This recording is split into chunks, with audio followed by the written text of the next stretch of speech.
Hello, folks. Welcome back to the program. It is Tuesday, June 9th, 2026. Chris live in central Pennsylvania.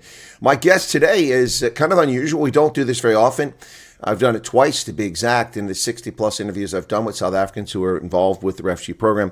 The first time, of course, was famously Thea van Straten. Despite the lies of the propaganda network from the UK, the BBC, I actually had the first interview with a South African refugee. That, of course, was Thea van Straten in Pretoria East before they even left South Africa, the 59ers. So that was a refugee aspirant, actually a refugee. And then I did one with the gentleman who considered himself part of the October-November group that doesn't really exist, but he had legitimate concern about not getting over here. So we had him on. And now we actually have someone who I brought on who actually was involved in our groups. I didn't realize that until I went back and looked at things. But also, this is a little bit different because he is a refugee aspirant. He's still in South Africa. And I don't normally bring guests on like this because of people's safety and, the way that some people behave when it comes to the refugee program. But he was reported in the news by Reuters and by South African press as being a refugee aspirant because of his status. He's a politician in South Africa. And so my guest today is S.J. Duvenaga. S.J., goeiemorgen. Good day, thanks, Colonel. It's such an honor to be with you. It feels like I remember the first time I walked out of the airport in JFK, Washington, D.C. For us as Afrikaners, it feels like you walk into a Hollywood movie because the scene is the same. So it's so funny to sit with you, listening to for all the years, listening to you now, talking to me. So it's thank you so much. What an honor. Well, thank you. It's very kind of you, humbling you to say that. But watch me. Have you been watching for a long time? Yeah, of course.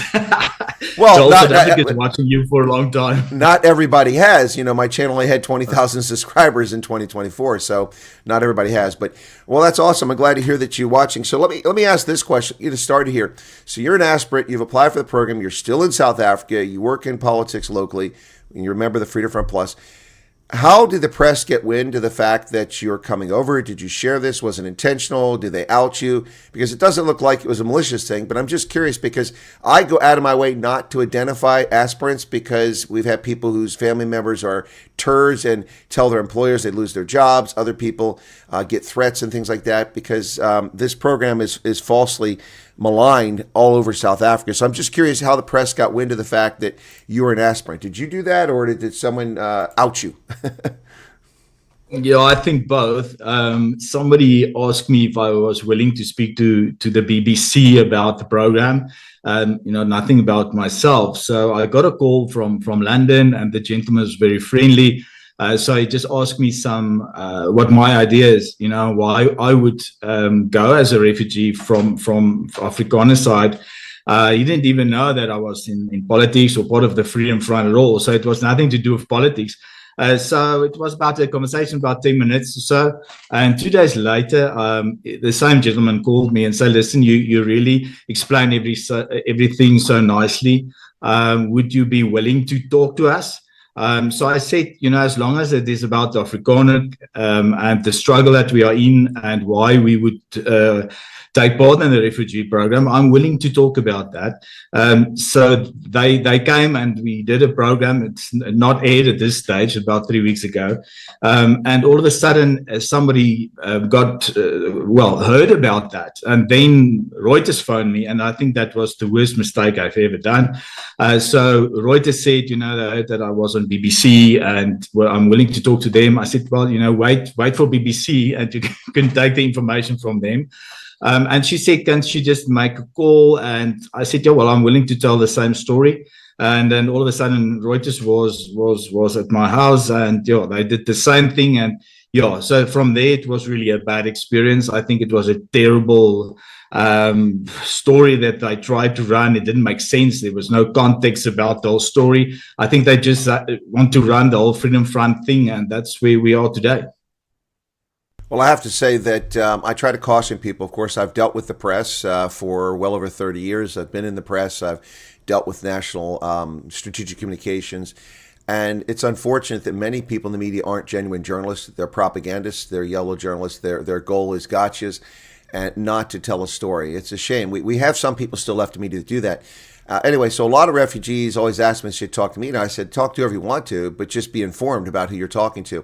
So, for instance, when CNN asked me to be part of a documentary, and they just outright lied to me. They told me the documentary was about the G20 and South Africa on the eve of the G20, where it's at today, 32 years in or 31 years into the ANC's rule. And they said, well, they want to do a little side piece on that to talk about refugees. Well, it turned out that Donny O'Sullivan, the leprechaun who masquerades as a journalist for CNN, wanted to do a hit job, and that's what they did on that program. It was nothing but a hit job, and I wasn't even included in it. But they wanted access to a refugee who was reticent to do it, Earl Langton. I said, Earl, I mean, I don't know what these guys are up to, but you say what you're going to say, and they can't alter what you say because then you can sue them, but they can put it whatever fashion they want. He came off okay in the interview. I was interviewed. I wasn't included. They didn't include me because I wouldn't lie.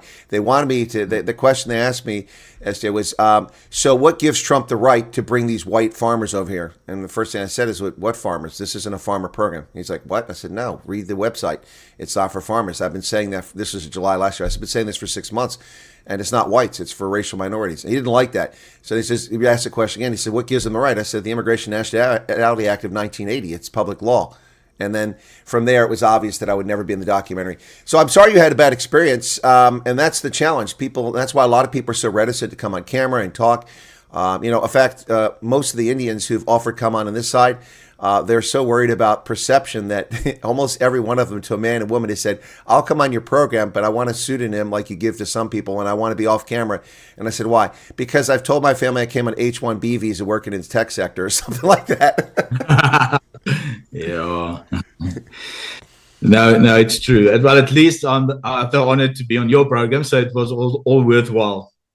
Well, maybe that's true. I hope so. But let me ask this question: have you gotten any backlash locally? Has anybody had the cojones to give you a hard time, or are people saying, "Hey, are you really doing this?" I mean, is there interest locally about you having applied for the program? Yeah, after that, a lot of people calling up, for being involved in the farm murders for the last 5 years with the Brenner Warner Foundation, obviously in politics. A lot of people calling me up and say, a lot of people that know I'm going to be on the show say, well, that's awesome. Send our regards. So, there's a lot of people calling me up, know me from my past and want to find out more about the refugee program.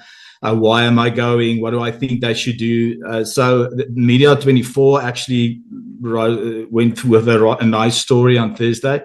So far, not everybody's treating me badly. I think just the information from Reuters was so wrong, and so I was really disillusioned with what they were doing. And then everybody will just steal photos from your social media pages and write their own story. So it was a bad experience. Well, I'm not at all surprised. It's unfortunate. Now, I deal with a reporter from Reuters, and he puts things leftist bent, but it's not so far left that you want to vomit. But he does put things leftist bent. But it has worked out for me from a standpoint as an independent journalist because he's asked me for information that's reasonable information. I put him in the right direction. And then he has, on most occasions, given me a heads up about stories he's got coming out, which are helpful so that I know if something is going to be said about the program based on something they said. But the problem is that these folks still call this a white farmer program, and it's not a white farmer program. We've talked about that. And it's not just that. It's also South Africans. This really tortures me, and that's why I want to talk to you about this, is that I don't know your financial status, and it's none of my business, but you are in politics. The presumption is you're not living from pop to flice, each meal sort of thing. But these people have this idiotic perception that a refugee is a poor person who fled a war. That's not what a refugee is. That is a refugee, but a refugee is someone who's suffering from unjust persecution based on race, based on skin color, based on, well, that's the same thing, based on a religious affiliation, based on sexual orientation, based on political views. That is a refugee who's forced to flee their homeland because it's unsafe for them to succeed or survive in that environment. And that includes wealthy people. That includes poor people. It's this perception, and I see it. Someone mentioned, they're not saying it, but someone typed something in here about people in Facebook groups complaining that politicians are going over. Well, they need to shut their cake hole because they don't have any right to come here. The United States government lets people in who are suffering persecution. So let me ask this question. When did you first hear about the program, and how did you get interested in it? I think when Colonel was talking about it, everybody in South Africa was talking about it. So I think you obviously break the ice for a lot of us, and then start listening what was going on and what it's all about. We obviously applied immediately, and the second time, and in November as well. I think my number was 131, so I was definitely one of the first people. I think 2 o'clock in the morning it went through. So from there, we are, part of the whole refugee program. I'm on a lot of WhatsApp groups, Facebook groups, listening to your videos and Prof G's videos and Lily from the Plus and everybody. So we actually part of one big refugee family now. So you watch my program, but you don't listen to my advice. You're in the Facebook groups, you're in the WhatsApp groups. Yeah, well, we first listen to you, though. But at the end of the day, I think if Colonel can give me this opportunity, maybe to explain. A lot of people think, I'm a politician and what, and I think they use the word opportunity, and I think it's an amazing opportunity to save our lives. For me, that is the reality, and my personal view on this whole situation in South Africa. I've listened to your video this morning on the march, and that's why it's such an honor to spend time with you, because I think there's not a lot of people that really know what's going on in South Africa and in Africa that you do. And so my first experience was I think early 70s. I was standing in front of White River's City Hall when the Portuguese fled from Mozambique. And I was very young and asked my grandfather, what is happening? Where's these people coming from? It was a traumatic moment for me. I mean, it was this cattle tracks full of people, grandmoms and dads and moms and children crying, and they gave them food and everything. So my grandfather said to me, my son, one day we will realize that we live in Africa, and may God help us when that bubble bursts. So that was my first experience of, we are in Africa. And a few years later, when I was in primary school, the Rhodesia fell. So a lot of Rhodesia friends of mine explained to me what farm murders was all about and what happened in Rhodesia. So I had very early in my life the knowledge that, this is a risky place to live in. And later in my life, my high school days, I was my folks bought a farm next to Limpopo River. So we were border farmers, and the terrorists those days, which freedom fighters today, they cross our farms, and we were trained, to live with rifles and radios and everything to make sure that we stop them before they reach the towns with bombs and stuff. So for me, as a farm boy, now really living amongst the Africans, know what Ubuntu is all about, but also know how cruel the African society can be.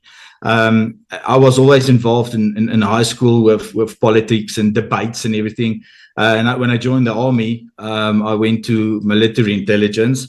That I first-hand saw the necklaces and the intimidation of the ANC, how they really intimidate their people to vote for them. So when I went to university at Potchefstroom in my second year, we had the election of Potchefstroom, so the Conservative Party won the election against the National Party, and then every de Klerk in 6 weeks he called out the referendum, knowing that if he calls out the election, that the Conservative Party will take over the government. And I got involved in the referendum, and for the next 5 years, I was in conservative politics while I was a student, but I became the national youth leader of the Conservative Party. We started the Afrikaner Volksfront with Constant Viljoen those days. But what helps me today is we also were part of the Freedom Alliance. As the Conservative Party, we were part of Freedom Party, Bophuthatswana and Ciskei, and we sat down and tried to create an alternative, knowing that South Africa is not about black and white. South Africa is about tribalism, kings and chiefs, and the Afrikaner is just the white tribe of Africa. So we need to sit down and work something out. And we did a lot of great work with the IFP. Colonel, I know you know your history well, but for me, the future, as far as I'm concerned, in South Africa will be decided by the Zulu people and the Afrikaner people, and that the relationship is between us is enormous. A lot of people think the Blood River and I think we are enemies, but they don't realize after Blood River, King Cetshwayo, 1866, called all the voortrekkers at the same spot where the battle was, and we put rocks there, the Zulus as well as the voortrekkers, and they made a vow never to fight each other again. And when Cetshwayo died, his two sons that was fighting over the crown, the two princes, one of the princes came to General Meyer and he asked him to help him fight his brother. And first time in history, the Boers and the Zulus was fighting together against the other prince, and they've won. And then the prince gave the northern area of KwaZulu-Natal, which is Vryheid and those places, he gave it to the voortrekkers that later became part of Transvaal. And on that basis, the Freedom Alliance was established in the 1993, I think. We really got together. And my experience with the IFP was that we had about 7 meetings as youth leaders. And in that 7 meetings, the 3 national leaders of the IFP was killed by the ANC, which had nothing to do with racism or whatever. So I had the privilege to attend the inauguration of the new Zulu King in the stadium. It was an unbelievable experience, and sit down with him the same night and discuss the future of the Zulu people and the Afrikaner people. And I strongly believe that is where everything is going. Well, not to dispute you, but I think maybe I misunderstood you. You said first time that worked, but maybe you met with the Zulu the first time, because obviously South Africans work together. I mean, you've got the Mfengu people who worked with English settlers and with Boers on the eastern border fighting against the Xhosa and others. And then, of course, the Tswana, among others, the Sotho allied with the Trek Boers to defeat Mzilikazi and send him north of Limpopo. So there's been a long history of cooperation between the white tribe and some black tribes in South Africa, a history that's papered over and ignored by racists and race baiters and race hustlers who want people to think that South Africa is all about black and white hatred, and it's not. The history has often been one of cooperation. But the truth of the matter is, as you've alluded to here, is what's happened in Southern Africa is a history of expansion and colonization by different groups. And when they come in conflict, they fight with each other. But the bottom line is that there's a lot more cooperation than people realize. Absolutely. You are so right with that. At the Battle of Vegkop, we were fighting the Zulukazi, and they stole our cattle, and we couldn't do anything with our ox wagons, and the other tribe came and borrowed us their oxes. So, the Afrikaners know that we are all part of different tribes, and the whole democracy, liberal, we've got the most liberal constitution. They always, brag about it. But it's a constitution where only 300,000 people is into the whole liberal, woke, freedom of speech and human rights. That's not the way the South Africa people is looked to themselves. They want the traditions. They are conservative. They are definitely not woke. So the South Africa is stuck with this woke constitution, which actually is falling apart now. So let's get back to your case. While I love the history, let's quickly turn into a history session here for our audience, and not everybody's interested in that right now. Maybe we could talk about that in another conversation sometime. But back to your case. So you did the PRM email, you did the statement of interest, and you didn't hear anything, so you did the intake questionnaire. What was your first contact? My first contact was, we started with our first interview on the 9th of December last year. And then we had our medicals in January, and the 12th of February, we had our last interview at the consulate in Cape Town. All right. So you've been waiting over 6 months. How come you're not screaming about me about how long you've been waiting? Well, we are, but nobody's listening. All right, fair enough. I think for me, it was so frustrating to hear that, that ANC member of parliament is already as a refugee. So I thought, what's going on? Am I too far conservative, or why would they send an ANC member of parliament over and leave me? But that's just my frustration. Well, in fact, of course, as you know, there's others who've been waiting since the PRM email, a fair number, including my friend, who waited 16 months between contact, or 15 months between contacts. Crazy how long it can be. But he's over here now, so I don't know what to tell people other than to hang in there. So what drove you to this? So are you reading the tea leaves? Are you doing the Senior Fund Rendsburg and looking to the future? I mean, as we've alluded to with history, we left a little bit out there. We didn't talk about the Belgians and the French who fled from the Congo in the early 60s. And then, of course, we had the Angolan Portuguese, and you mentioned the Mozambicans and the Rhodesians, and just one sad story after another of horrific things that happened. I mean, look, in the Eastern Kivu, they chopped up Catholic nuns, put them in the refrigerator, and ate them. They were cannibals. It's just absolutely sick what happened there. I mean, that's not going to happen in South Africa, I hope, at least as long as you're not an albino.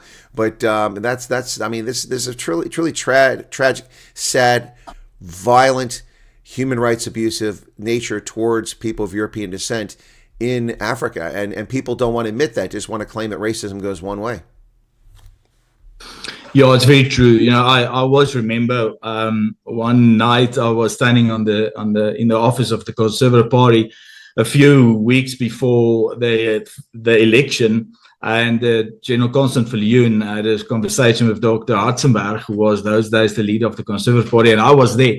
So Dr. Hartzenberg asked General Constant Viljoen, "Are you going to take part in this election?" And he said, "We are not ready to fight." So Dr. Hartzenberg said, "We are never ready to fight, but if we don't fight now, we will fight in 40 years, and then we don't have army, commandos, police, or anything." And it's for me, it's so sad that it's actually part of the reality today. Oh, it sounds like some people had a feeling for what's coming. And look, I don't want to paint a horrible picture of South Africa, but it's difficult not to, given the daily press reports of corruption, theft, the decline in infrastructure, the joke that the military has become, the embarrassment the police have become, the absolute ludicrous behavior of their foreign minister and their 30% defense minister. The list of things it's unbelievable. Yesterday I had Professor Gumede on the program. We talked about his op-ed in which he says the ANC is responsible for racism and tribalism in South Africa. And I think it's a fair title to an op-ed. In many ways, they are responsible. They've created the conditions that perpetuate this concept of racial divide and even class divide. I think they're directly responsible. Yeah, I think the biggest problem, Colonel, is that there's no order, there's no stability, there's no justice, there's no police force. We are in a criminal state, and I always tell the people, it's terrible to have one party government who steal the money and whatever, but at least, you can do what you want to do. At this stage, you don't want to be in a country where everybody's struggling for power. And although in the for the whole democracy thing, it's good because there's opposition. Africa doesn't work like that. And as far as I'm concerned, we as Afrikaners is at such a crossroad at this stage. I don't want to go back to the history, but there was a time that we had an option to decide if we're going to take part in the war against Britain. And General De La Rey, who's our love general, said we mustn't do that because we will be slaughtered. And we did. And then we had another option to start the war before they start taking all our women and children to the concentration camps. And I think we should have stopped there. I spoke to a friend of mine of the Boer War Museum in Bloemfontein, and he said to me, we would have been 6 million more Afrikaners if it wasn't for the concentration camps. And it's so sad to realize that we're actually in this spot. And I strongly believe if the Afrikaners don't unite now, helping each other, making each other stronger, there's over 500,000 Afrikaners already all over the world. There will be 17,000 refugees in America at the end of this year, and there will be a lot of people that stayed behind. We need to take our hands and we need to help each other to make a success. And I strongly believe in the option of the state of Israel. The state of Israel would never be a state if it wasn't for the Jews right across the world, helping them financially with influence, becoming ambassadors for the Jewish state. And that's what we need to do now. If we can help all the refugees to make a success of their lives, and then when they're on their feet, they can financially support or become an ambassador for what's going on in South Africa. Because we will turn this around. South Africa will be a successful state after this whole mess is over. Well, then in theory, South Africans can go home. But in reality, very few refugees ever go home from conflict zones or for refugee status. And even people who don't get refugee status never seem to want to leave America for the most part. The Liberians came here in 1990 to flee a civil war. And it's 36 years later, and they're still getting temporary protected status. Most of them refuse to become American citizens, although they work and live here, own property. And most of them refuse to go back to Liberia and fix their broken country. But I suspect in the case of South Africa, if the tide would turn politically, where it became a more reasonable country and the gangsters were pushed out, that a lot of South Africans would be willing to go back, or at least split their time between wherever they're at now, whether it's New Zealand, or the UK, or France, Germany, Japan, or the United States, and go back and forth. At least that's my suspicion, because my expectation, my experience has been that South Africans truly, truly love their country, whether they're black, white, or brown, and they're just really disappointed in the political dispensation at present. Yeah, I totally agree with you. I think I never met one Afrikaner that wants to leave South Africa. We are really fleeing to survive. And I've listened to President Trump about few weeks ago about this discussion about Cuba. And he said there's thousands of Cubans that actually after 40 years would like to go back to their own country. They will not be forced, but let's stabilize Cuba. The Cuban state. So I think it will be the same. I think a lot of people will make a success, and we need to survive in Africa, to rebuild this state in a few years' time. We will need a lot of support from all over the world, financially and politically and socially and morally, just to make sure we rebuild the state. So everybody now need to come back, as long as they be ambassadors for what's going on in the future in South Africa. Well, let's shift our attention back to yourself personally for a little bit here. So, the press keeps calling you a politician. You're with the Freedom Front Plus, but you're serving as a counselor at the provincial level, or I didn't quite understand. What exactly do you do? Because people are freaking out. I guess they assume politician, you must be like, Tokyo Sex while they walk around with billions in your pocket, or Cyril, are you stuffing Rand in your couch at your game ranch? I'm just curious. No, I'm in the wrong party though. No, I'm not a councillor. I'm not in parliament. I don't see me as a politician whatsoever. I think it was just a nice brand that I wanted to build around me. I'm in the executive council of the Freedom Front in the Western Cape. And I'm good friends with Dr. Corneille Mulder, and we had a long conversation about this whole thing just off the BBC. So I haven't spoken to him yet, so I don't know where he stands. But a lot of Freedom Front people are sending nice messages and prayers and wishing me well. All right, so we've addressed that because then my title's wrong here because I didn't know your acquisition. So I think did I put politician in there? Maybe I can't remember. Anyway, but so what's the pressure you're feeling? And now obviously, I didn't realize there was a Brendan Horner Foundation. I've reported on that situation extensively, and Brendan Horner, I've been to Senegal after the fact, but I didn't know there was a foundation. So you're involved with that, but what is the push factor for you? Is it past? I'm going to guess maybe it is past because you've been intimately involved in some of these attacks after they occurred, or is it the fear of future persecution, or was it a combination of both? Yeah, I think it's everything, and I've been involved in a lot of political situations in my life.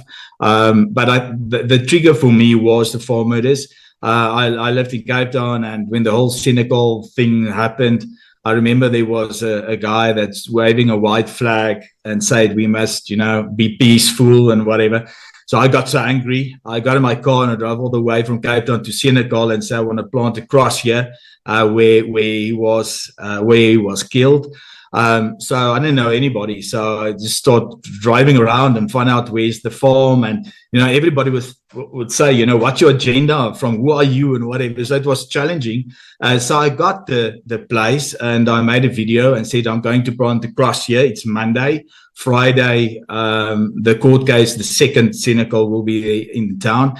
And I asked the farmers to bring their John Deere baseball caps and hats and write the message on and hang it on the fence that he was hanged on.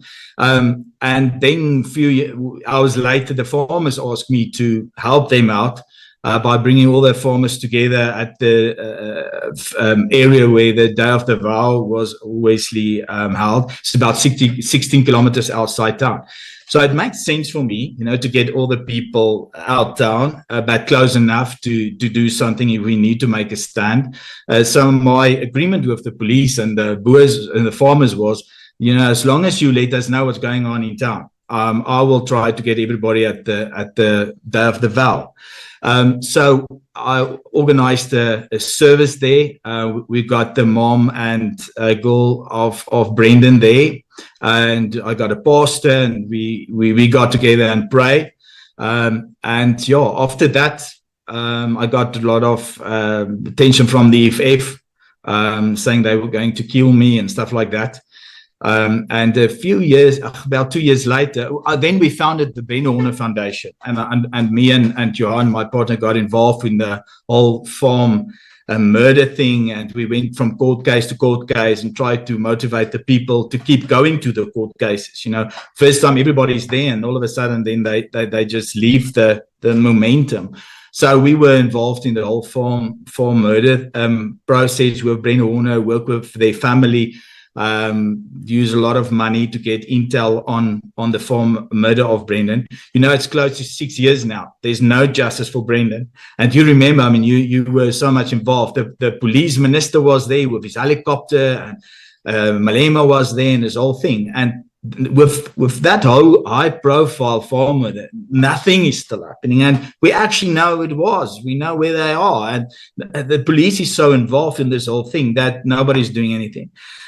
So we made a deal with a very big American company with a device to take your cell phone to the satellite.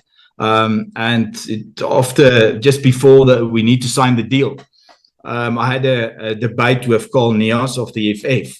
So it got quite tough. A lot of people find me and say, why didn't you really do something about it? But in that debate, a lot of response was obviously negative against him. And a few days later, when we want to sign on behalf of the Brendan Horner Foundation the deal with this American company, they told me, sorry, I'm flagged because of my right-wing stand on the whole farm murder. I think, but it was under Biden's ministry. So I was not allowed to sign the deal. So I realized one thing, that nobody really knows what's going on in South Africa except the Americans, maybe the state of Israel. But I think the Americans really know what's going on here. And a lot of people will say to me, from my party side, rather help us, the whole solidarity and freedom front. And I totally get that. They can only help so many people in the refugee program. So a lot of Afrikaners going to be stuck and fight for themselves in South Africa. So we need to help them. But at the end of the day, if President Trump said, the best thing is try to get them out. They know what's going to happen in South Africa, and that's their best call at this stage, to help us to get out. Well, with the Brendan Horner situation, of course, I covered that the moment the story broke, that he had been tortured and murdered and left in such a horrific fashion there. And on his 21st birthday. That's what's so sad about it. And he's not a farm owner. This was a message from these cattle rustlers, I believe. You probably know a little bit more about that, but that was my take on it from thousands of miles away.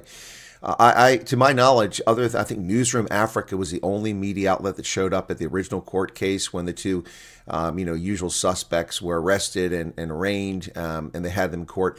I was the only person beyond Newsroom Africa, to my knowledge, on the planet that thought it was important enough to cover. I covered it that day from here in Pennsylvania, taking feeds from people's, Twitter that they were posting, where they were showing how the police were tossing, stun grenades at a crowd of people walking down the street because they panicked. And then, of course, everybody who wanted clicks showed up for what I call Senecal 2. When the EFF marched there and ripped down the signs in Afrikaans, the street signs, and smashed the concrete rubbish bins. And then we had some of the people who are extreme right in the Afrikaner community show up as well. And that day, everybody showed up, and suddenly everyone cared. But this has been particularly disturbing to me since the day I heard what happened to the young man.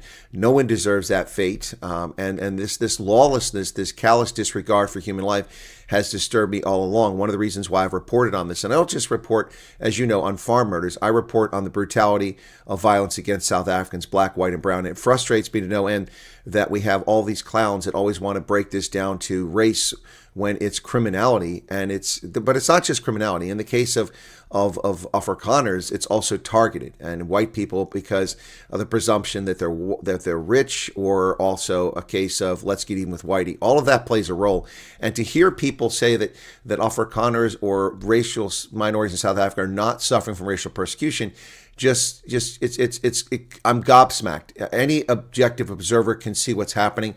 I go to South Africa repeatedly, and every time I go, things are demonstrably worse for everybody.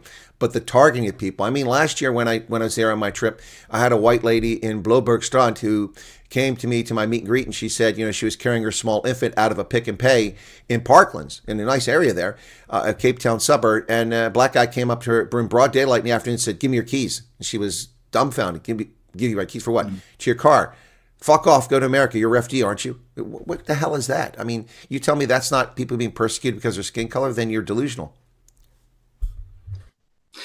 No, it's absolutely true. I think, and I know you're doing a lot of support to help us to stay on course what this is all about. But I strongly believe towards the end of the year, the situation will really get from bad to worse. From this election until the next election, I think between the two elections, we're going to see total chaos in South Africa. And the lawlessness, the fact that you call and nobody's coming, and we are absolutely on our own. We don't have our commanders anymore. We have absolutely no support. And I think this whole refugee, for me, being involved in the Afrikaner survival struggle my whole life, I thought we are just brushing the corner and nobody thinks about us. And all of a sudden, it was like God sent when President Trump called us by our name. It's like the Afrikaners, and all of a sudden, I realized that somebody's here. Somebody knows we are still here. And I can't explain to you what was the feeling like at that stage that, the Afrikaners, we are fighting underneath with ourselves, are we Boers, are we Afrikaners, are we South Africans? And all of a sudden, President Trump decided, okay, you are Afrikaners and you are Europeans of Dutch and French and German descent, and I will come and help you. So that I will never forget that moment. Well, I think for a lot of people, it was a bit of a shock, a surprise. I mean, it even caught me off guard. I was not anticipating that President Trump was going to do that. I mean, I see a lot of things, and as you know, I make a lot of predictions, and I do pretty well. I may not be senior von Rensburg, but I do pretty good analysis. But that one just kind of caught me off guard. I wasn't surprised that Trump took action after Ramaphosa did this fake signing of the expropriation bill in Davos.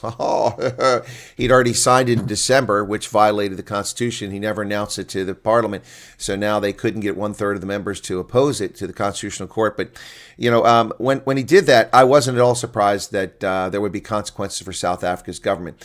The suspension of foreign aid didn't surprise me, but the refugee program caught me off guard. I was never expecting that. I'll be quite honest about that. And it's really, it's had an impact on my life, whether I want it to be or not. I mean, I get no sleep, I get no rest, and that's in no small measure because of this refugee program. It's something else, and I'm sure it's obviously helped a lot of people. 7,000 people over here, and I know that some people aren't arriving in optimal conditions, substandard conditions, which is unacceptable. But many others are receiving a warm welcome and getting jobs and opportunities and vehicles and moving on with their lives. But the thing is that regardless of what your circumstances are, if you're in a cockroach-infested, broken glass, run-down former drug den in Erie, Pennsylvania, which is terrible and it sucks, if you were suffering from persecution, your life was in jeopardy, and your ability to make an income to support yourself and your family was non-existent in South Africa, whatever situation you have in America, it has to be better than what you left. No, absolutely. I totally agree with you. I mean, you remember the good old days when President Ronald Reagan and Thatcher was our leaders.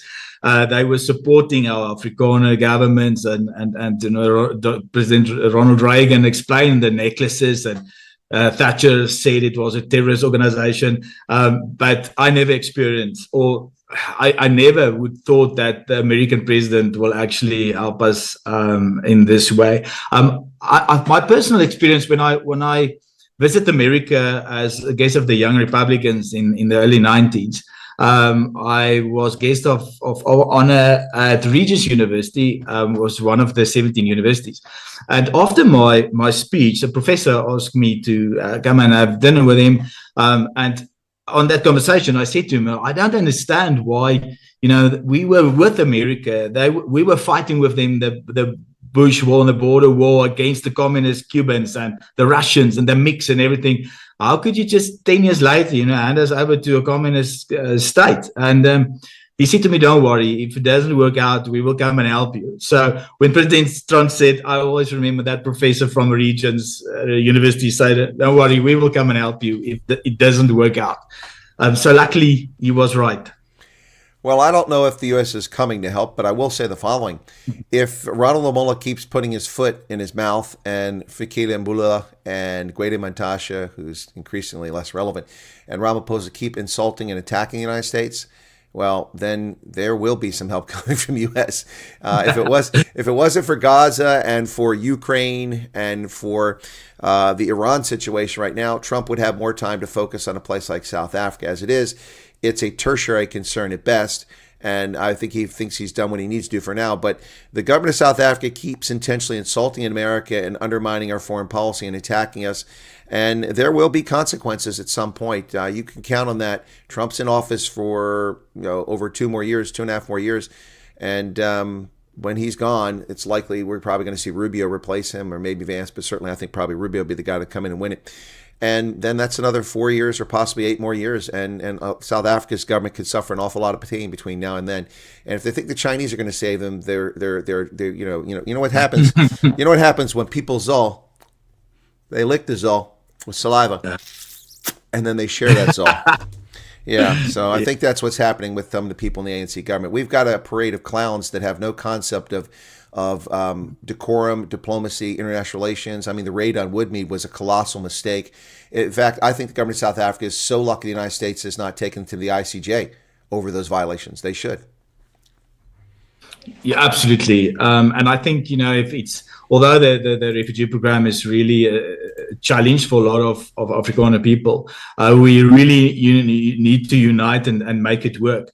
My disappointment for a lot of Afrikaners at this stage, at the start of the refugee program, is that I share a lot of ideas with the farm herders, and they just seems not interested. And I think if it wasn't for thousands of farmers that was brutally murdered, there wouldn't be a program like this. So at least go and make a hell of a success of your life and become ambassador. That is at least what you owe the farmers that was really murdered to get you there.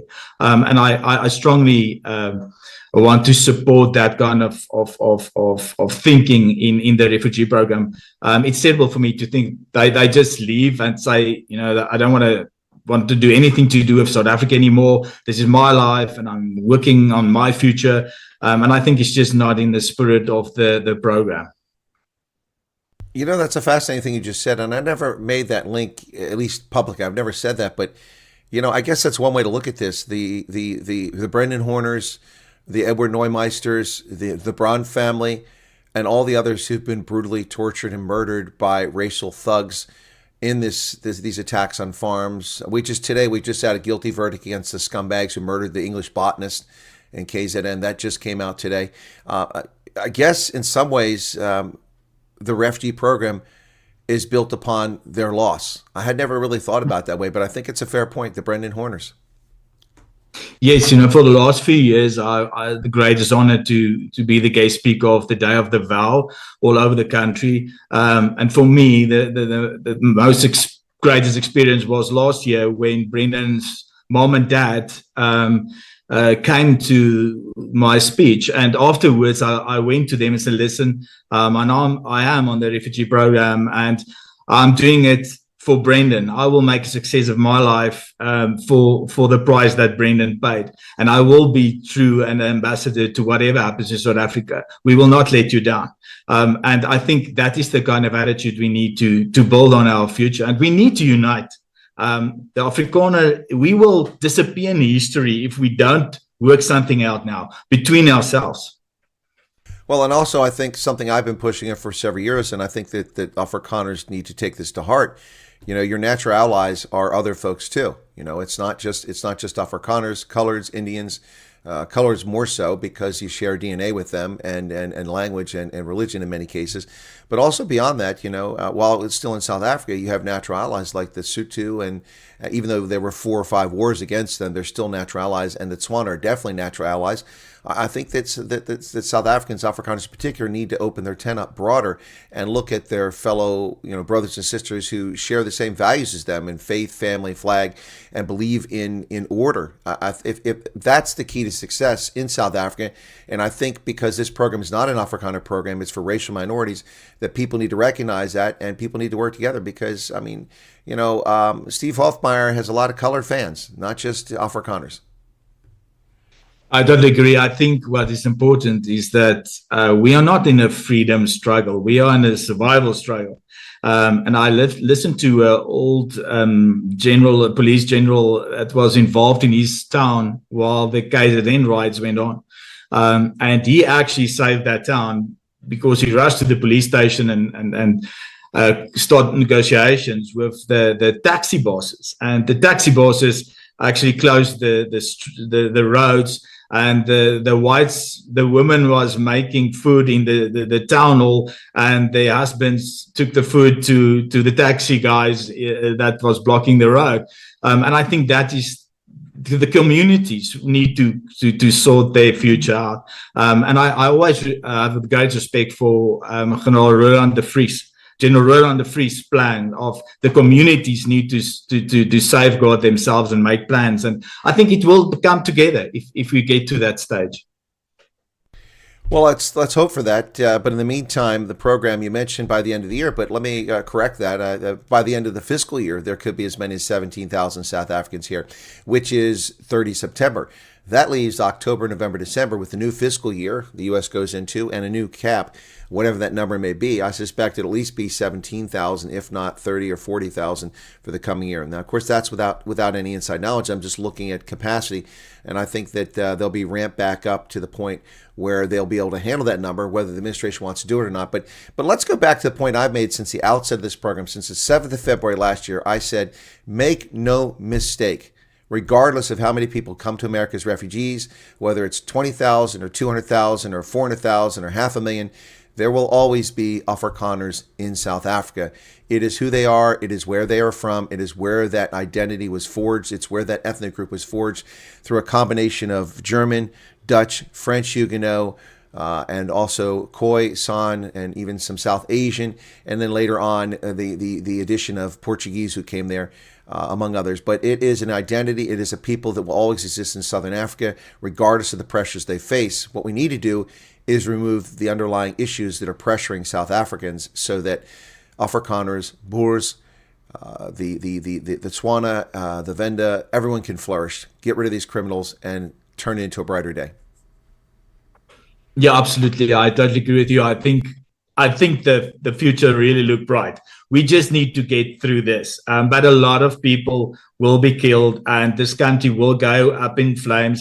And if you can save yourself, you need to do it now. If you don't want to do the refugee program, get a plan. And I that's what I really like about Media 24's story about me. Say, if you don't have a plan, get a plan.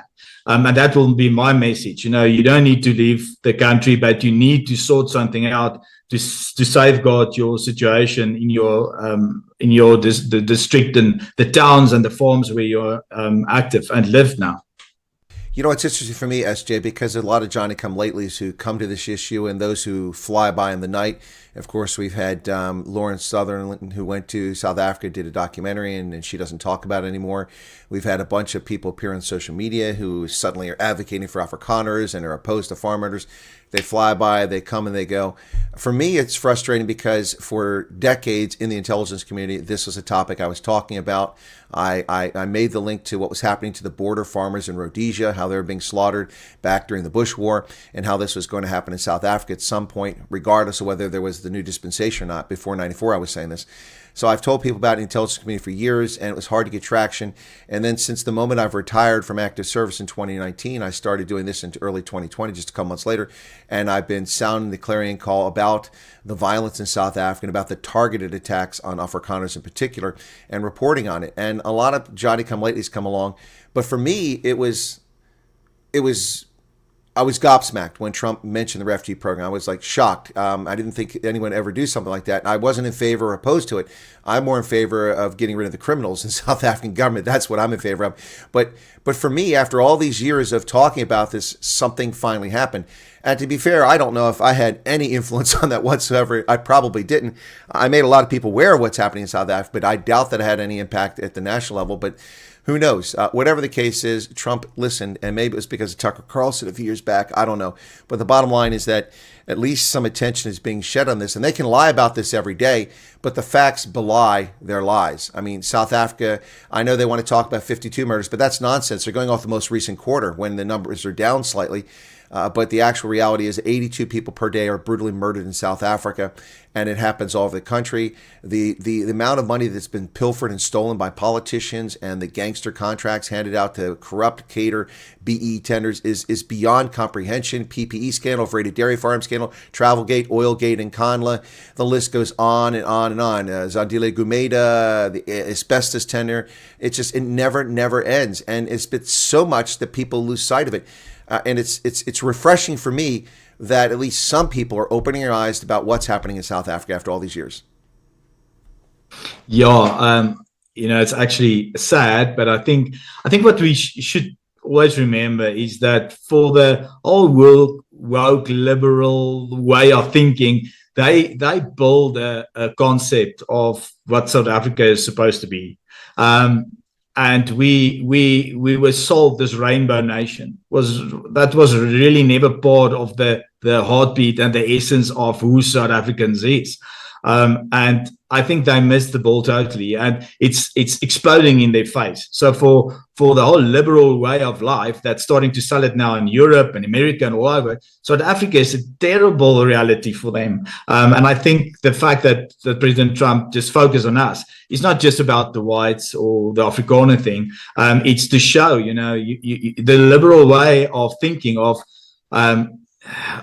either the whole human right thing and the freedom of speech and all these liberal things that is actually against who we are as South Africans. And we are built on tribalism. We are built on respect for each other. And that's how we survived for the last 400 years.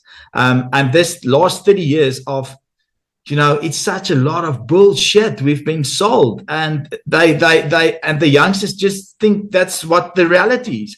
And now when chiefs standing up and say, listen, this is my country, they don't know where this is coming from, because all that they've been sold their whole life was that we are this amazing rainbow nation with the most liberal constitution. I spoke to Dr. Wynand Boshoff the other day of Orania, and he said, as we were discussing, the future of Orania and Afrikaner and self-determination, whatever. And he said to me, we will not be the first. The Zulu king will declare independence in a few months or a year from now, and then we need to go and sit down and decide, okay, what is the new way South Africa will go? And this whole democracy and rainbow nation of the ANC will just disappear. Yeah, no, I think that was a bumper sticker sold to the world. This whole Rainbow Nation concept that was put out there by the media, and this concept. And look, I'm certainly not arguing against or for Rainbow Nation, but I get your position. I completely. I just want to address something in the chat, folks. Let's stop ganging up on hospitality potential or high potentiality. He made a point. It's misinformed, but there's no reason to be ganging up on the chat. To let you know, SJ, what he said was, does this guy know that he's going to be living with other refugees when he gets to America? Well, that is possible, but it's also not possible. Every case is different. Every situation is unique. None of the refugees that went to Rochester, New York, even though they live in horrible housing, live next to other refugees. So first off, you're factually wrong there. The refugees that I met in what's the name of the place there? Palm Harbor in Tampa Bay, they live in a complex, but they're the complex with probably about 800 families, and maybe 20 of them are refugees. The rest of them are just Americans living there. So you can't make such a blanket statement. That's an uninformed position. But at the same time, there's no reason for my viewers to gang up on the person because they're mistaken. People can make mistakes or be wrong. If he's being snarky, then we'll just deal with it in the chat. But just let it be. Let people chat. There's been a few people whose comments have taken out. One person, I think it was Thelma, I think I took your comment out by mistake. I was taking someone else's comment out, so sorry for that. The chat jumped on me as I clicked on remove. But at least it wasn't a ban, so there you go. People, I ask you to behave properly in the chat. There's no reason to be disrespectful to others, and we'll leave it at that. So SJ, can we know what the SJ stands for? I mean, is it Senior Jansa? Is it a state secret? It's just Stephanus Johannes, a nice Boer name. That definitely is Stephanus Johannes. So let me ask this question. Let's get off something a little less serious here. Rugby fan? Yeah, absolutely. Okay. I was brought up in the far northern Transvaal, the links to the Limpopo River. So you're a Bulls fan. It's part of religion. You need to be a Bull. And when I moved to Cape Town 20 years ago, I obviously became a province supporter, a Stormer. So it's my dad every now and then would say, please, you're not going to get anything from me if we still support the Stormers. So this last weekend was challenging. I was actually watching the rugby with my dad. And when the Bulls had their 1 point win, I said to my dad, let's hope we can get a 1 point win as well. But yeah, it's rugby is part of your religion in South Africa. Well, we had a 1 point victory of 14-11, except for a moment of stupidity beyond comprehension. And just, what did I say? I said the Stormers can win this game, but they have to be disciplined. And what were they not? They were not disciplined. And then we had Damon Willemse drop a pass 3 meters from the try line right under the post. It wasn't the best pass, but it was easy catchable. He just took his eye off of it. And then he looked at Ambrose like Ambrose did something wrong, but that was one. And then surprisingly for me, no, it was Imran Khan, not Ambrose. Get this Bulls. It was Imran Khan. And then surprisingly for me, we had who was on the wing there that got caught from behind? I'm trying to remember who it was. Got chased down from behind. So we didn't get a try there. And then we still had a chance with 11 minutes left in the game. It was 13-11. We're inside the 22. We're pressuring them. They're buckling. A drop goal would have won the game essentially, but no. Or a penalty and kick it, and then we just it's heartbreaking. But that's who the Stormers are this year. That's their identity. Their ill discipline has let them down. A lot of people are talking about not having a strong lineup. I said that's going to be challenging for them, but they can still do it. But they have to play with discipline. And the discipline failed. And if you don't have discipline on the pitch, this is what happens. And now instead of having a final in Cape Town, it's going to be in Leinster.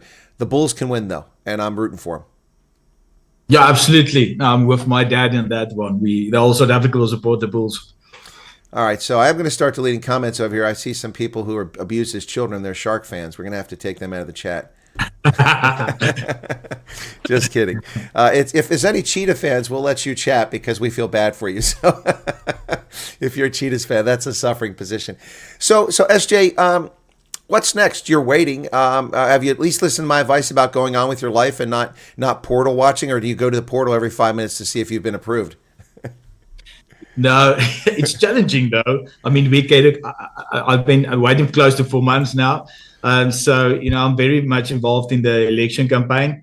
I'm also a part of the whole election campaign from the Freedom Front Plus. So a lot of people push me, you need to stand for a councillor. And I said, no, I'm not that kind. It's not my gift or whatever, trying to get out of it. And all of a sudden they phoned me and said, now I know why you don't want to stand as a candidate because you're on your way to America. So I thought the other day, maybe I should apply. I have about 2-3 weeks to decide. Maybe I don't go and I miss my opportunity. But yeah, it's tough. It's tough to get your head. I mean, I was a few months in America when I was there for political reasons, and I was flying, all over. I was here and there, and then to that state and that meeting and that university. So my experience was America is not a country. It is 50 different countries and hundreds of different cities. And it's difficult to get your head around the opportunities. It feels like a lucky packet. If you get your ticket, where are you going? What your life is going to be. You can't, actually get your head in a process of I'm going to Montana or Washington or Georgia, wherever, or Texas, because it's a totally different lifestyle. And then you need to focus on, like I said, the campaigns and what's in front of you. At least it's going well with the Freedom Front campaign. So, well, yeah, that is going well. But Heidi said, "Don't lie. You watch the portal." I do every morning and every night. Oh, jeez. Anyway, all right. This guy doesn't listen to anything. My advice. Anyway, all right. So now I forgot what I wanted to say. I got off track on that. Okay, yeah, that's all I want to go. So look, it's inappropriate for you to ask questions about your interview because you're not here. You're still in the process. We're not going to do that. But I do want to ask this question. Early on, a lot of people lost their minds. Who are these Kenyans to decide I go to America? They don't decide. They're just a contractor being paid to screen to get information to verify that the phone numbers and the information and the people are legitimate. They're not just frauds, because people do that. And so that's their job. Yeah, but who are they? They don't decide. But then we got this, well, the Kenyans were rude to me. They were racist. But that's an outlier. I think most people that make that claim are lying. My experience has been in look, the RSC has got problems. These people don't understand geography. They think Cape Town is right next to Pretoria, or that that Uppington is next to to Somerset West. They have no clue. Okay, so you live in Somerset West, so we're going to send you to Pretoria for your interview when there's places in Cape Town to do it. So they don't get geography, and they aren't organized very well. That's all true. But as far as addressing these people, my experience, my learning from other people who've gone through the process is that the Kenyans have been very polite and respectful in virtually every case, and they've also been very understanding. I think a lot of people forget that many of these refugee aspirants are telling stories about what's happened to them in the past, and we're talking about truly horrific things. What happens on farms, but also residential areas of sexual assault and torture and things like that, and family members being murdered in front of you. And so my expectation is that the Kenyans have been very understanding. People forget that they've been doing this for years. They talk to Congolese, they talk to Somalis who had horrible things happen to them in war. What was your experience so far with those folks? And if you've talked to USCIS, were these compassionate, understanding people, and were they respectful? Because I would hope that's the case. Yeah, absolutely. I had an interview with Johan Alles yesterday from the Netherlands, and I said to him,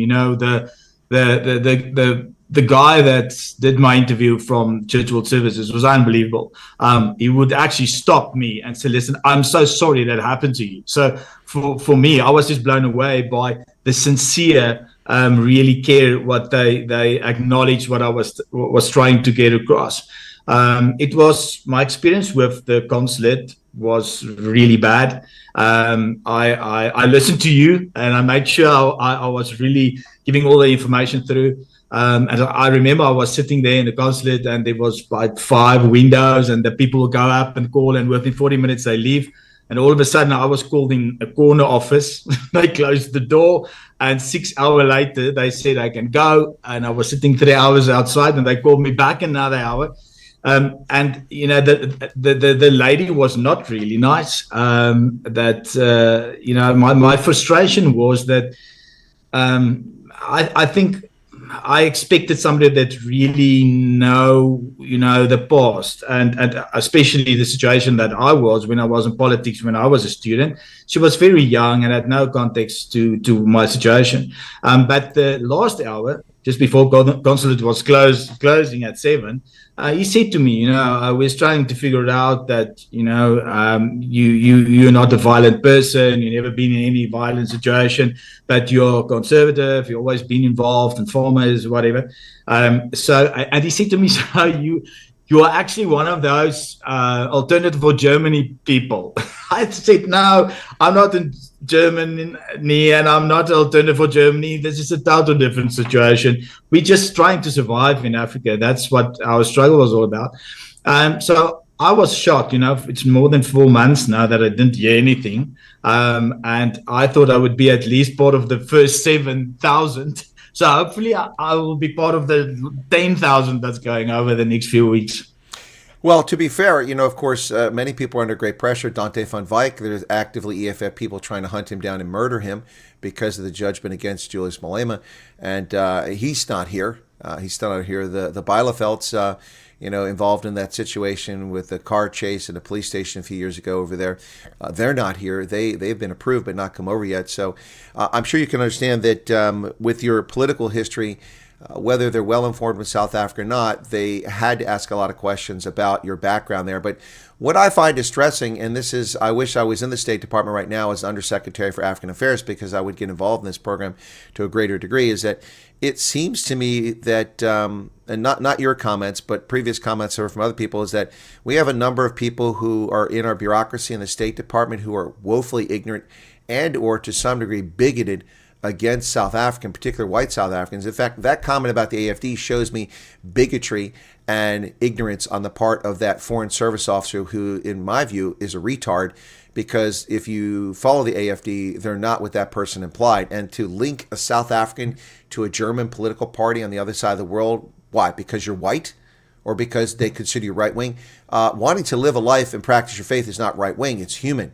And I find that particularly disturbing, and it's unacceptable. And this is, I'm glad to hear that the Kenyans, the contractors, did their job and they were respectful, but I'm disappointed to hear that our own bureaucracy is got people in it that are doing things that are, in my view, unacceptable. And if I were in charge, people would be called on the carpet, because that should not be happening.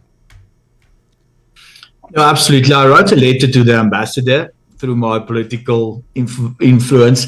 And I got the email and I said to him, I think you need to look into that we don't get the situation where there's been discrimination against the conservative. I know, and you informed us a long time ago that if you've been to the army, they need to look into that. Which I agree, but on the other hand, there was a negotiation committee. I'm coming with a letter of the ANC army telling you that I'm fine.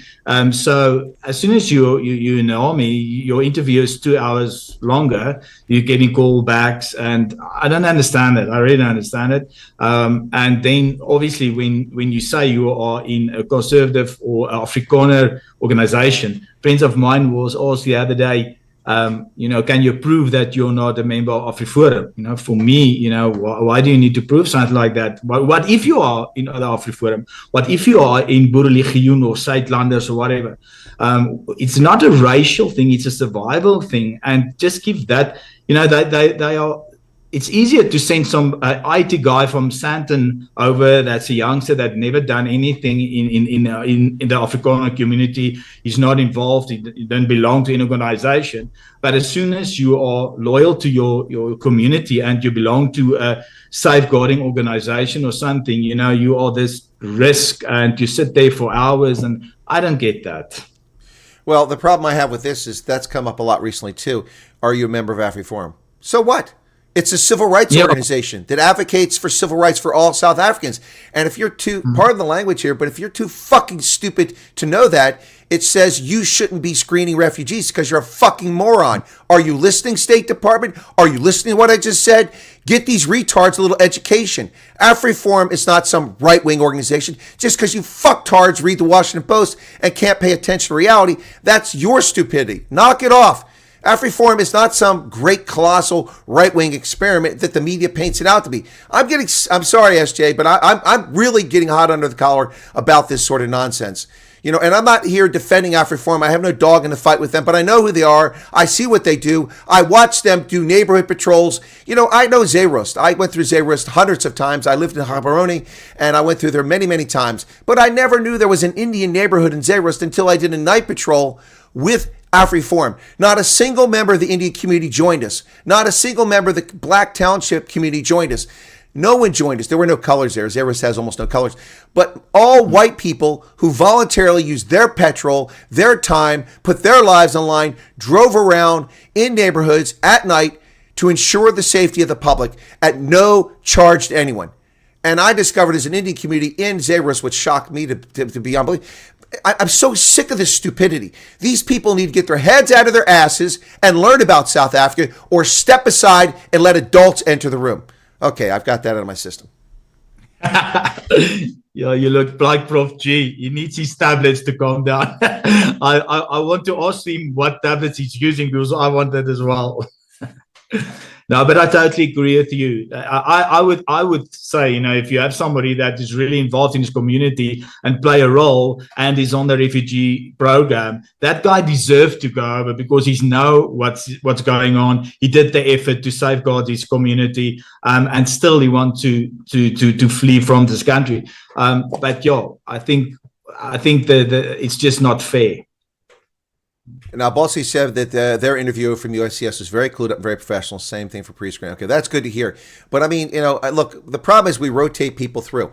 The people that you're being interviewed don't live in South Africa. They're State Department people that live in D.C., and they're infected by the virus of D.C., many of them, and they come over and they just got their heads up the rectum, which is unfortunate. So here's a comment I'm going to address here by someone mentioning. It says, I don't understand why the U.S. government, along with Solidarity, don't appoint white South Africans to assist with the administration work. Why Kenyans? Well, you're right, you don't understand. First off, why would we appoint white South Africans? This is not a program for whites. Where do you get the impression this program for whites? It's not. It's for racial minorities. I've interviewed whites, coloreds, Indians, and black South Africans who've come over in the program. So get that out of your head. It's not a program for whites. It's predominantly white South Africans, but it's not a program exclusively for white South Africans. That's the first thing. Second thing, why would we be involved with Solidarity? Solidarity is a labor union in South Africa that has nothing to do with this. We have no business doing anything with Solidarity other than if we have questions about particular people or investigating people's backgrounds. And why not the Kenyans?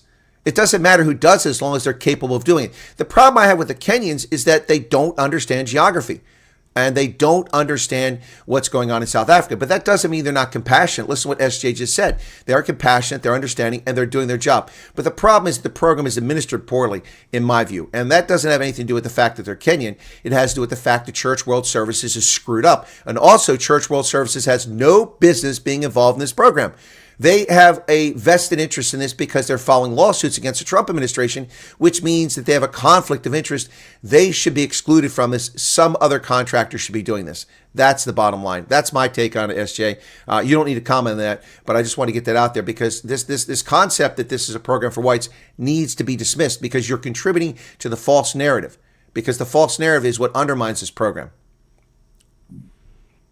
No, I totally agree. I'm having a meeting with Flip Bays next week from Solidarity. And my stand on the refugee program as Afrikaners is that they can get involved by supporting the trauma that Afrikaners is going through. I spoke to a lady the other day, and she's on the program, and a boy of I think 15 years old said to his mom, I just want to go to the Voortrekker Monument, stand in the corner and sing the Lord's Prayer, and then we can leave for America. So I think, culturally, it will be nice if the Voortrekker Monument or whatever will start something, write a letter to your fatherland and say bye and whatever, and we make a book out of it. So I think we really need to help our people to make it easier to leave the country and not with this thing. I remember the first day we got together at the hotel in Blowback Strand. Nobody wants to look each other in the eye. It was like, you're so ashamed to be a refugee and you feel so bad because you betrayed your people. And I think we must really grow from that and say you're really fleeing for your life, and it's sad that you leave your family behind. And I see to Johan Alles of the Netherlands yesterday, if somebody, the people that were sitting behind me, I just want to say hi to them. They're on their train to Texas at this stage, and they're listening in. So they were sitting right behind us, and they were so beautiful people. This beautiful farm lady, her husband, that's a farmer, with this small child of 5 years. They sold their farm. They take a suitcase, going to a country that they don't know, a state, a city, start all over without a vehicle. The people think you go there as opportunity. It is really tough. And to leave everything here, you really need to be fleeing for your life. Otherwise, it doesn't make sense. Well, I have to say that one of the things about this we need to talk about is that people need to get rid of this idiotic notion that being a refugee is a bad thing. And this starts with that retard Canadian last year, and yeah, I'll call him that, who went on Newsroom Africa and lied to the world saying, well, you know, this is early on, like in, was it March or April, something like that last year. He said, well, you know, you shouldn't go as a refugee. What you should do is come to Canada as an asylum seeker. Now, what does he do? He gets paid thousands of dollars to help people slide into Canada for asylum. He's a immigration consultant. Well, he's full of crap is what he is, because he lied about the problem. If you have a refugee in your passport, it's a black mark. You can't travel anywhere. That's nonsense. There's no black mark. People are not treated differently or poorly. Because, in fact, the fact that you're a refugee means you're getting succor. You're getting refuge because you're being persecuted. It's a humanitarian, it's a kindness. And the problem is that we have liberals who think that the only people who deserve to be refugees are people of color who are fleeing a war. But then again, they're idiots. They're morons. They don't understand what a refugee is. Just like the people who are South Africans go, well, how come rich people can go? How come politicians go? Because they're suffering from persecution. And I am going to just eviscerate a Guardian article that came out yesterday about this nonsense where this guy lies endlessly. And the article is a consequence of me reporting on the driver's license issue in Ohio. And he just called me a YouTuber. So, I mean, I've got a little axe to grind with this clown. So he's gonna feel the wrath of my panga coming at him here. But, you know, in his article, because the guy just lies about everything. But, you know, people need to realize that refugees until 1990 were overwhelmingly white Christian Europeans who came to America. Overwhelming. Virtually every refugee who came to this country up until the time was a white Christian European, with the exception of the Vietnamese who came here at the end of that conflict. And they're the proximate cause for why we had Immigration Nationality Act of 1980, which supplemented a previous one. But other than that, they were all Europeans because of the Second World War and the First World War, of course, too. We got some refugees who came over as a consequence, but mostly the Second World War. And it's only in the 1990s that the face of refugees began to change to where it was people coming from war-torn Congo or coming from Kyrgyzstan or somewhere like that. That's when it began to change. And this nonsense that you have to be fleeing a war is poppycock. You don't have to be fleeing a war. And this nonsense that people inside South Africa aren't warranted to be refugees because they haven't fled is bogus. We do in-country refugee programs, rarely, but we do them. We've done them for Cuba. In fact, there's a Cuban refugee who's now an American citizen right here in Harrisburg who's a case officer who came over. He fled from Cuba as a refugee, directly from Cuba, came right to Pennsylvania. And so this belies the lies they tell about the South African refugee program. And we've done it for Bosnia-Herzegovina. And there are Bosnians who live around here in central Pennsylvania who also came here as a consequence of that. So, you know, it irritates me to no end when people think they know what they're talking about. They don't know what a refugee is. A refugee is someone who's suffering persecution. Until you can accept that, step out of the room, go get yourself, you know, a rooibos tea, clear your mind, and when you want to be an adult, come back in the conversation. We'll give you a little droevoers. You can relax, you know. If you wanted some of that horrible potato salad, we'll dial that up for you too. But the reality is you don't know what you're talking about, and begrudging other people whose circumstances you do not know is unfair. All right. Sorry, SJ. It was another soapbox moment. You're welcome. It's your program. We are all listening. We're used to you by now. Anyway, so all right, so you're going about your life. You're working on the campaign that's for November 4th to help the Freedom Front Plus get as many counselors and seats as possible. And you live in the Western Cape, but I imagine that if you got a phone call today, you'd be probably almost ready to go. You just have to take care of some things, and you'd be getting on a plane soon. Yeah, no, my suitcase is ready, and it's really challenging to decide what you're going to take with you. It's really tough, but yeah, I'm ready. 4 days, I can fly out anywhere, anyway, any place. I'm ready for it. All right, hang on a second. Yeah, hang on. A lot of people seem to think that I have control over people going, yeah, SJ, tonight, you get him a ticket? Yeah, he's on the plane. Okay, good to go. All right, yeah. A lot of people seem to think that I have the ability to do that. I don't know that. I don't know that Trump can even do that, because there's a lot more involved than just telling somebody to go. Anyway, all right. So SJ, we're going to wrap up. I want to give you a chance here to share any thoughts you have with folks. I mean, this is an unusual interview. I don't usually do this because my first priority is people's safety, because I know the way that some idiots behave towards this program. But you were outed by Reuters and the BBC and these others. So and also my friend there in the Netherlands also gave you an interview. I'm gonna have to chew him out. How did he get to you before I did? Anyway, but he won't out you. He'll be fair. It's already known that you're an aspirant for the program. You applied for it, then you're waiting to come over. So. Aside from the waiting, any advice or any thoughts you want to give to people? And this now, bear in mind, audience, that this is a gentleman who hasn't left South Africa. So his view is focused on only being in South Africa and going through the program and in the future South Africa. Any comments you want to share with the audience, SJ? The floor is yours. Thank you so much. I think the most important thing for me is that we are in a situation as Afrikaners. I can only speak on behalf of the Afrikaners. The Boer War started. Not everybody took part in the war. It was your personal decision. The family got around the table and sit down and listen to the mom and the dad and the grandfather and the brother. And I think we are there now. We need to get together. We need to talk this through. We need to make sure if we leave, that we will stay loyal to the people that's left behind, our families, our grandmoms and children, brothers and sisters. I'm leaving my whole world behind. But it is amazing to hear their prayers and their support and the loyalty that will give to us. And if we can unite as Afrikaner people and get together and stop fighting with each other, it's heartbreaking. I know all of us is on survival mode. And, I've been a lifeguard in my young days, and the worst thing is to swim out to save somebody's life, and they will drown you there because they don't realize you're actually there to help them. And I think we must chill. We must calm down. We must really give everybody a break, sit down and start supporting each other. Otherwise, this ship will go down. South Africa is heading for total disaster. And please remember, my last message will be to all the refugees that's already there.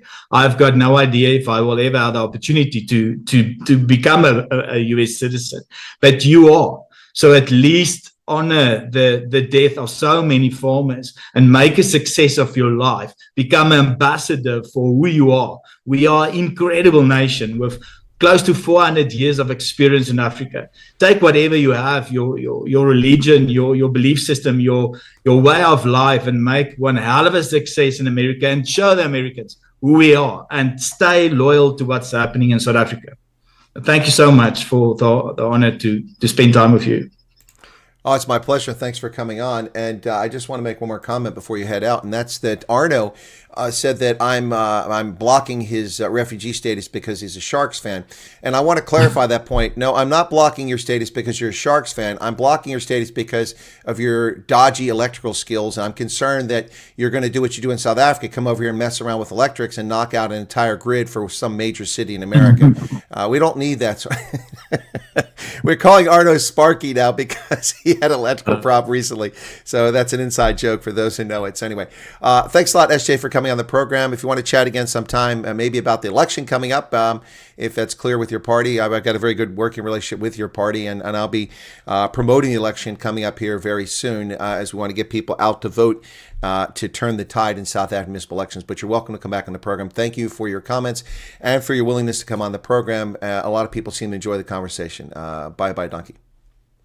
Thank you so much. I just want to say last thing, all the refugees in America, you will not be able to vote this election, but you will be able to vote in the next election, 2029. So please make sure you are registered to help out people in South Africa.